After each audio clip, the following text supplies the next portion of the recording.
효과를 충분히 볼 수 있는 그런 용량을 사용함으로써 건강하게 일상생활을 영위하고 또 운동을 열심히 하시는 것이 파킨슨병의 관리 측면에서 더 유리하다, 더 나은 방법이다, 이렇게 말씀을 드리고 싶습니다.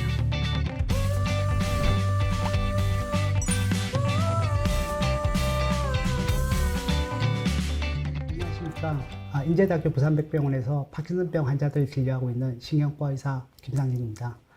오늘 제가 말씀드릴 내용은 파킨슨병의 이해입니다. 파킨슨병의 전반적인 내용을 최대한 알기 쉽게 설명해 드리려고 합니다. 파킨슨병은 생각보다 그렇게 드문 질환만은 아니고 요즘 또 빠르게 증가하고 있습니다. 국민건강보험공단에서 나온 자료를 보면 2016년도에 우리나라의 파킨슨병 환자는 약 9만 6천 명 정도 된다고 되어 있고요. 2020년에는 11만 1,000명 정도 되는 걸로 조사가 되어서 4년 동안에 약 15%가 증가를 하였습니다. 이렇게 파킨슨병이 빠르게 증가하게 되는 데는 인구의 고령화가 가장 큰 원인으로 생각되고 있습니다. 이렇게 빠르게 증가하고 있는 파킨슨병에 대해서 올바르게 대처하기 위해서는 파킨슨병에 대한 올바른 이해가 가장 중요한 부분이 되겠습니다. 파킨슨병은 한마디로 정리를 하자면 뇌에서 도파민이라는 신경 전달 물질이 부족해서 생기는 만성 신경퇴행성 질환이 되겠습니다. 도파민은 평소에 조금 자주 들어보셨을 것 같고요. 만성이란 말은 병이 짧은 시간에 끝나는 것이 아니고 오랫동안 지속된다는 뜻이 되겠고, 신경이란 말은 우리 뇌에 문제가 생긴다는 말이고, 퇴행성이란 말은 이전에는 정상적으로 기능을 했지만 점점 그 기능을 잃어간다는 그런 뜻이 되겠습니다. 이런 도파민이 부족한 이유는 우리 뇌의 중뇌 흑색질에 있는 도파민 신경세포의 숫자가 서서히 줄어들면서 생기게 됩니다. 그래서 그림에서 보시게 되면 정상인에서는 흑색질이 도파민 신경세포에 포함되어 있는 멜라닌 색소 때문에 검게 이렇게 보이게 되지만, 파킨슨병에서는 이 도파민 세포가 서서히 줄어들어가면서 이 검은 부분이 약하게 되는 것을 확인할 수 있습니다. 그러면 도파민이 도대체 어떤 역할을 하기 때문에 파킨슨병의 증상들이 생기는지를 보겠습니다. 우리 뇌의 흑색질의 도파민 신경세포는 기저핵이라고 하는 뇌의 구조물과 연결되어 있습니다. 그런데 이 기저핵이 하는 일이 사람이 운동을 부드럽고 조화 있게 하고 또 정확하게 수행할 수 있게 해주는 그런 일을 하고 있습니다. 그래서 도파민이 부족하게 되면 사람의 운동이 정확하고 부드럽게 되지 않아서 뻣뻣하고 느리고 떨리는 그런 증상이 나타나게 됩니다. 결국 파킨슨병의 치료도 이렇게 부족해진 도파민을 보충해 주거나 그 작용을 도와주는 약제들이 되겠습니다. 이런 정구 증상에는 램스맨 행동장애, 후각저하, 변비 같은 증상들이 포함됩니다. 램스맨 행동장애는 흔히들 잠꼬대라고 이야기를 하게 되는데, 잠을 자는 동안에 꿈에 있는 내용을 그대로 행동으로 옮기게 됩니다. 그래서 소리를 지른다든지 팔다리를 휘젓는다든지 또 옆에 있는 사람들을 때리는 행동을 보일 수가 있습니다. 그리고 후각자는 냄새를 잘 못 맡는 그런 증상이 되겠습니다. 하지만 이런 램스맨 행동장애, 후각자, 변비는 다양한 원인에 의해서도 발생을 할 수 있기 때문에 특별한 원인 없이 지속이 되면 그때 의심을 해보는 것이 좋겠습니다. 이런 증상들이 2가지 또는 3가지가 동시에 있다고 한다면 좀 더 정구 증상의 가능성이 높기 때문에 병원을 방문해서 전문의 진료를 받아보시는 것이 좋겠습니다. 파킨슨병은 크게 운동 증상과 비운동 증상을 가지게 됩니다. 운동 증상은 몸의 움직임과 관련된 증상이 되겠고, 또 눈에 잘 띄게 됩니다. 여기에는 서동, 떨림, 근육경축, 보행장애, 균형장애, 삼킴장애, 발음장애 같은 증상들이 포함이 됩니다.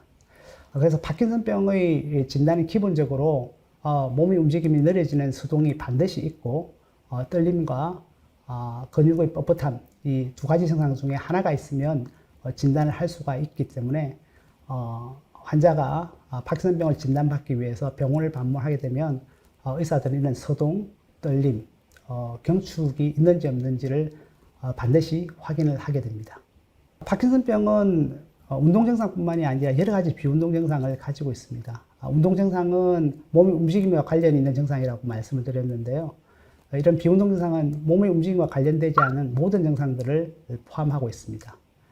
큰 카테고리로 보면 정신기능장애, 자율신경장애, 수면장애, 그 외의 증상들로 나누어 볼 수 있습니다. 이런 증상들이 생길 수 있다는 것을 알고 계시면 이런 증상들이 생겼을 때 좀 더 잘 대처할 수 있다, 이런 의미로 받아들여 주셨으면 좋겠습니다.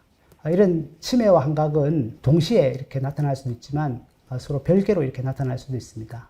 그래서 환각이 있다고 해서, 환시가 있다고 해서 반드시 치매가 동반되거나 치매로 발전하는 것은 아닙니다. 처음 환자들한테서 이제 환시를 경험하게 되면 특히 보호자들이 많이 놀라고 당황하게 되는데요. 이를 조절할 수 있는 방법들이 여러 가지가 있기 때문에 너무 걱정하지 않으셨으면 합니다. 우울증과 불안증도 파킨슨병 환자들한테서 흔하게 나타나는 증상이 되겠습니다. 이런 우울증과 불안증은 병에 대한 어떤 정서적인 반응일 수도 있겠지만 기분 조절에 관여하는 여러 가지 신경 전달 물질이 결핍돼서 발생할 수 있습니다. 즉 파킨슨병 그 자체로 이런 우울증과 불안증이 생길 수 있다는 말입니다. 파킨슨병의 진단은 전문의의 병력 처치와 진찰이 가장 중요한 부분이 되겠습니다. 그래서 앞서서 설명드렸던 파킨슨병의 특징적인 운동 증상과 비운동 증상들을 또 확인하고, 또 파킨슨병과 혼동될 수 있는 질환이나 유사한 질환들을 감별을 하게 됩니다. 그리고 또 영상검사나 검사실 검사를 통해서 이런 진단들을 갖다가 보완을 해 나가게 됩니다. 파킨슨병과 혼동하기 쉬운 질환에는 여러 가지 떨림 질환과 알츠하이머 병이 있습니다. 그 다음에 파킨슨병과 유사한 질환들이 있습니다. 대표적으로는 비정형 파킨슨 증후군과 2차성 파킨슨 증후군이 있습니다. 비정형 파킨슨 증후군은 파킨슨 플러스 증후군이라고도 하는데, 기본적으로 파킨슨 병에서 나타나는 증상들이 있고, 여기에 자율신경계 증상이나 손해 증상, 안구 운동 장애, 넘어지는 증상, 피질 기능 장애, 치매, 환시 같은 증상들이 초기부터 심하게 나타나는 병이 되겠습니다. 다음으로 2차성 파킨슨 증후군에는 약물 유발성 파킨슨 증후군, 혈관성 파킨슨 증후군, 정상압수두증, 이런 것들이 포함되어 있습니다. 특히 약물 유발성 파킨슨 증후군의 경우에는 원인이 되는 약물을 중단하게 되면 파킨슨 증상이 완전히 없어지기 때문에 진찰실에서 지금 드시고 있는 모든 약제들을 확인하는 이유가 여기에 있습니다. 그래서 파킨슨병의 이제 약물 치료를 할 때는 앞서서의 그런 약제들을 가지고 환자의 나이라든지 직업 상태, 또 정상의 중증도, 또 인지기능 상태가 어느 정도인지 이런 것들을 고려해서 환자 개개인에서 맞춤 치료를 하게 됩니다. 그래서 환자마다 사용하는 약물의 종류라든지 용법이라든지 용량들이 다 차이가 나게 됩니다. 그래서 다른 환자들과 처방받는 약물을 서로 비교하는 것은 큰 의미가 없습니다. 또 투여하는 용량은 효과를 충분히 볼 수 있는 한에서 최소의 약물로 사용하는 것이 좋습니다.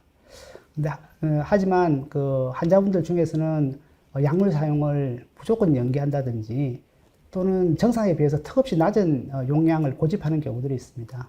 그런데 이런 자세를 가지는 것보다는 효과를 충분히 볼 수 있는 그런 용량을 사용함으로써 건강하게 일상생활을 영위하고 또 운동을 열심히 하시는 것이 파킨슨병의 관리 측면에서 더 유리하다, 더 나은 방법이다, 이렇게 말씀을 드리고 싶습니다. 파킨슨병은 기본적으로 치료 약물에 대해서 효과가 좋은 그런 병이 되겠습니다. 하지만 안타깝게도 파킨슨병의 여러 가지 증상들 중에서는 약제에 대해서 효과가 적다든지 또는 효과가 크지 않은 그런 증상들이 있습니다. 효과가 좋은 증상으로는 서동 경축이 있고요. 그 다음에 떨림 같은 경우에도 일부의 환자들에서는 효과가 굉장히 좋은 경우들이 있고, 또 일부의 환자들에서는 효과가 그다지 크지 않은 그런 경우들이 있습니다. 효과가 적은 증상에는 균형장애, 발음장애, 삼킴장애, 인지기능장애 이런 것들이 포함이 될 수 있습니다. 그리고 파킨슨병을 진단하고 약제를 사용하고 한 5년 정도 지나게 되면 약 반수의 환자들에서 운동합병증이 나타날 수 있습니다. 이런 운동합병증에는 약효 소진 증상과 이상 운동증이 있습니다. 약효 소진 증상은 약물을 복용하고 그 다음 약물을 복용하기 전에 약효가 떨어져서 파킨슨병의 증상들이 나타남으로써 불편해지는 그런 증상이 되겠고, 이상 운동증은 약효가 있는 기간에 나타나기 때문에 몸의 움직이면 좋지만 몸이 흔들리고 꼬이는 그런 뒤틀리는 그런 증상이 되겠습니다. 이런 운동합병증이 나타나게 되면 사용하는 약물들을 조절함으로써 어느 정도 불편감을 감소시킬 수가 있습니다. 하지만 약물을 조정하더라도 이런 운동합병증이 이제 잘 조절이 되지 않은 경우에는 수술치료, 내심부 자극술을 고려를 해볼 수가 있습니다. 이런 내심부 자극술은 약에 대한 효과는 있으나 부작용을 복용하기 힘든 경우라든지 또 약물치료에 효과가 없는 심한 떨림이 있는 경우에도 고려를 해볼 수가 있습니다. 한 가지 또 강조하고 싶은 것은 이런 내심부 자극술은 증상을 조절하는 치료이지 완치를 위한 치료는 아니라는 것입니다. 그래서 여기에 대해서 좀 명확하게 인식을 하실 필요가 있습니다. 운동은 약물 복용과 함께 가장 중요하고 필수적인 부분이다, 이렇게 말씀을 드릴 수가 있습니다.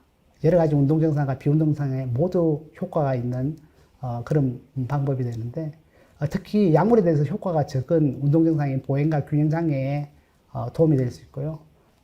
또 여러 가지 비운동 증상, 인지기능 장애라든지 우울이라든지 기립성 저혈압, 변비, 불면증, 통증 등에 도움을 줄 수 있는 방법이 됐습니다. 그리고 최근에는 이 운동이 파킨슨병의 진행을 완화할 수도 있다는 그런 보고들이 꽤 있습니다. 그래서 이런 운동은 파킨슨병을 진단받은 직후부터 시행하는 것이 좋습니다. 그리고 운동의 강도는 중강도 이상의 운동을 추천하고 있는데요. 중강도의 운동이라고 하는 것은 빠르게 걷는 것을 이제 중강도 운동의 예라고 이제 이야기할 수 있고요. 달리기는 이제 고강도 운동, 이렇게 말씀을 드릴 수 있습니다. 그래서 이런 중강도 이상의 운동을 적어도 주 3회 또 30분에서 1시간 이상 하실 것을 권해드립니다. 제가 오늘 좀 설명했던 그런 내용들이 파킨슨병을 이해하고 관리해 나가는데 조금이라도 도움이 되셨으면 좋겠습니다. 그래서 하여간 제가 오늘 말씀드린 내용들이 파킨슨병을 또 이해하고 또 관리해 나가는데 조그마한 도움이 되셨으면 좋겠고요. 지금까지 경청해 주셔서 감사하다는 말씀 드리겠습니다. 이것으로 모두 마치도록 하겠습니다. 감사합니다.